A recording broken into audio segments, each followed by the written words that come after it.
Yeah. Good morning, my name is Sharon Hammell. I'm Head of Corporate Affairs and Engagement at the Scottish Ambulance Service.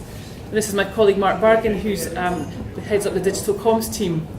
I've got about half a dozen slides here that will take you through that explain the context of how we're moving towards more increased e-participation. But before I start that, I just want to talk a little bit about the Corporate Affairs and Engagement team. It was a bit of a marriage ceremony yesterday as we head up to Valentine's Day at the Scottish Ambulance Service.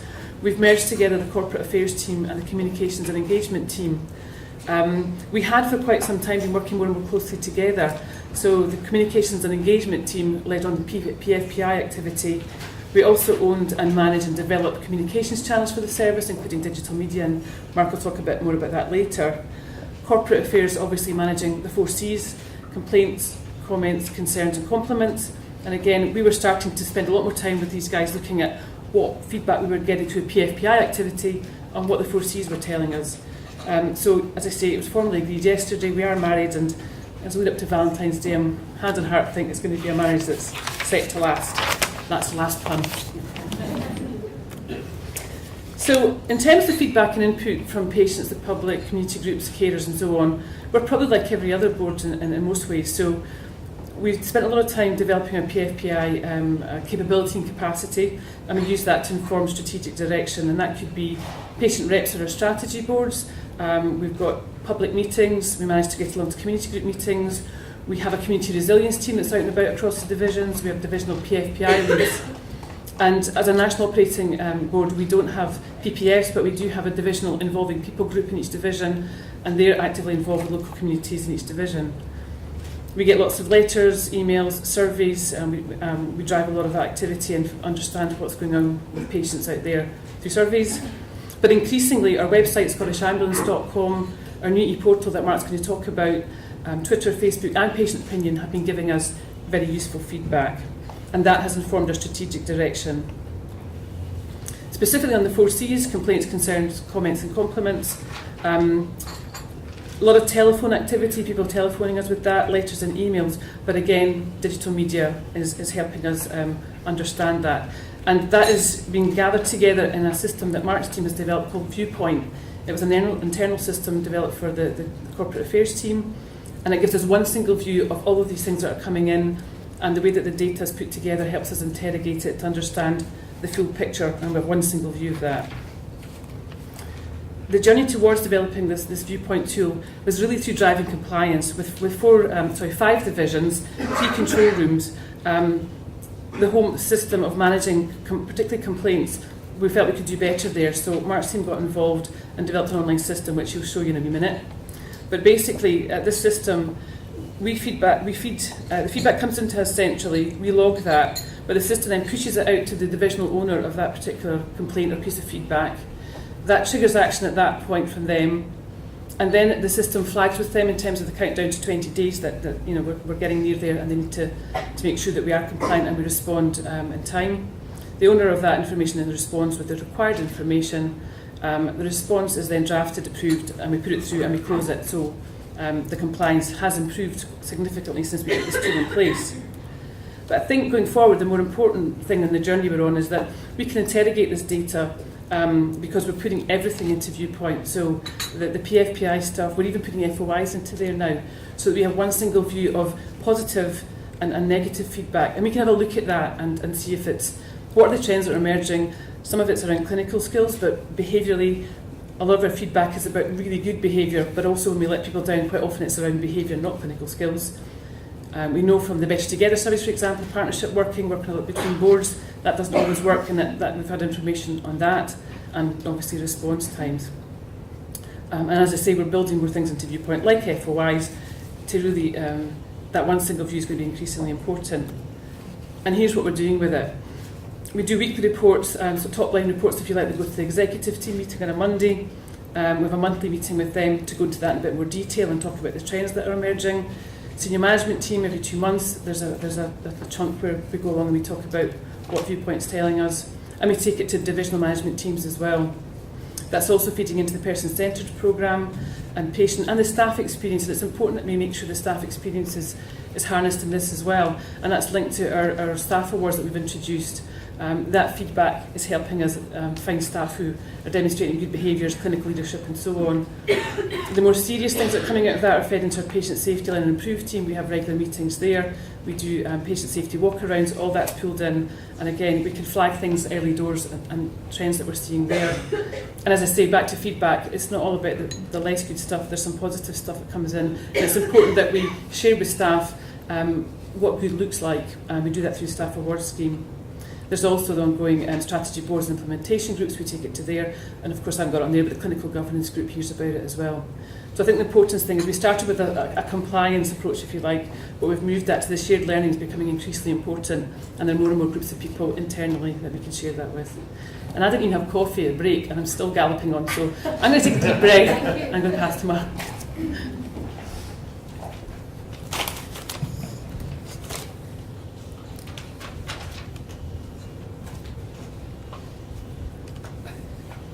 I'm actually going to show you two things. One very quickly, because it's very similar to what NHS and Tayside have done, is we actually launched our kind of engagement site last Thursday called yourscottishambulance.com. It's quite similar to the NHS Tayside one, but just to give you a kind of few stats within those few days we've actually been live. Yesterday morning I checked the stats, and we had by that stage over 500 unique users had actually come to the site, which I thought was great for just a few days of actually running. We've got a discussion going on about defibrillators at the moment, and as of this morning we had 19 people who have taken part, giving us lots of different views about where they actually think defibrillators should be running. But I'm not going to go into too much detail on that because it's quite similar to what NHS Tayside have done. Just to say, for future development of this, we are going to start looking at having an app version for mobile phones, and also creating kind of closed discussion zones. So think for example, people with diabetes can maybe have closed discussions with each other on it. So that's kind of future developments on it. The part I'm going to show you more detail is this internal system. Now, you have to excuse this because it's an internal system. We've taken a quick copy of it, shoved it on an external server, so it's full of bugs and things because it's not the actual real one. But this is, as Sharon was saying, this is where all our feedback from patients, from MSPs, all come into this system. It records all our compliments, complaints, comments, concerns, all get fed in here. As I said, we just started adding in freedom of information requests into it as well. This is the part where, for example, we get a complaint in. As I say, it's a dummy version, but all the patient details are basically added in, how we actually received it, etc. are all added into this. If the correspondence is different, it's added in. And the actual incident details are added in. I've actually got some dummy records in this. So you can actually then go and edit one, but when you actually come to actually getting consent, because if it's not the actual patient themselves, but a relative, let's say, of the patient, we have to go for a time. You can actually see I've got some records in there at the moment. They're actually showing which ones are complaints, which ones are concerns there by colour code, blue being complaint, red being concern. You can see that two of them we've got consent for, and two we're awaiting consent for them. I can actually go in, so I'll just take Joe blocks here.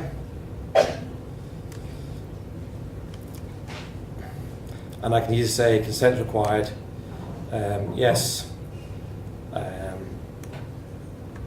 and then consent form was sent. It's the 13th today, isn't it? I can add comments if I wanted. If there's reminders need to be sent, I can add those when they actually go as well.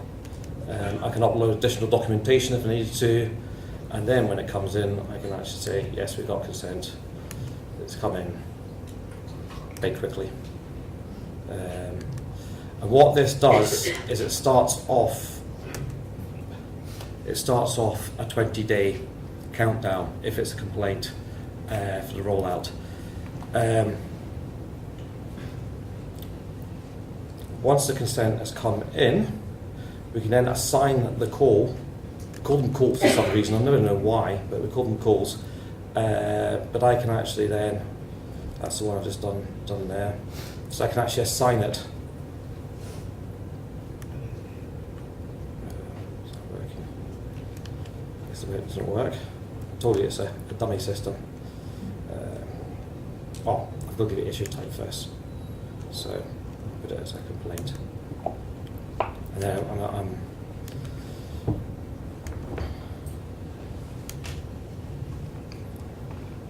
and you can see I'm adding a themes here as well, so yeah, attitude and behaviour, as I mentioned before. Hopefully this will work. Right, now I'm going to assign it to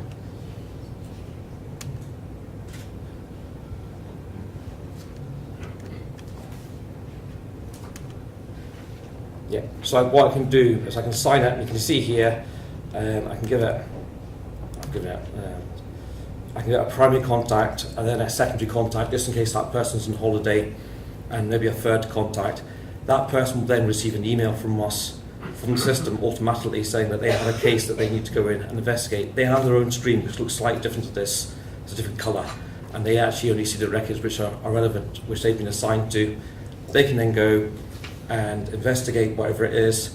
They can upload their report onto it.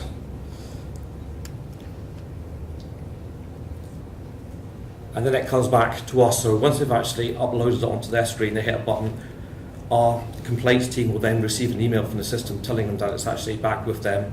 They can then go write their letter back to the patient or to whoever the correspondent is. Our exec team then have their own screen as well.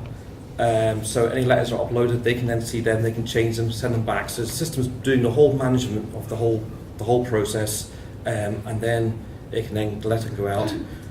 You can go to this part here. These parts don't work because, as I say, it's a dummy version here. But if it needs further investigation by a clinical team, whenever that goes there, they then receive an email saying that they need to put further investigation into this issue.